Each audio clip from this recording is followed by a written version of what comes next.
Азыркы күндө социалдык фонддо санариптик трансформациялоо негизинде масштабтуу иштер жүргүзүлүп жатат. Анын бири болуп бул пенсия чектөөнүн проактивдүү түрдө кызмат көрсөтүү мүмкүнчүлүгү түзүлдү. Бул деген эмнени билдирет? Эгер буга чейин жарандар райондук башкармалыктарга документтери менен, арызы менен кайрыла турган болсо, жаңы системада проактивдүү түрдө баягы үйүнөн чыкпай эле биздин система автоматтык түрдө пенсия чектөө мүмкүнчүлүгү пайда болуп атат.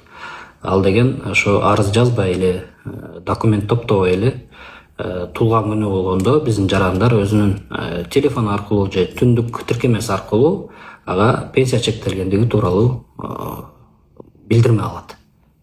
Бул система азыркы күндө пилоттук режимде жүргүзүлүп жатат. Ушу жылдын 2026 жылдын 1-июлунан баштап өндүрүштүк эксплуатацияга киргизген жатабыз, пландап жатабыз.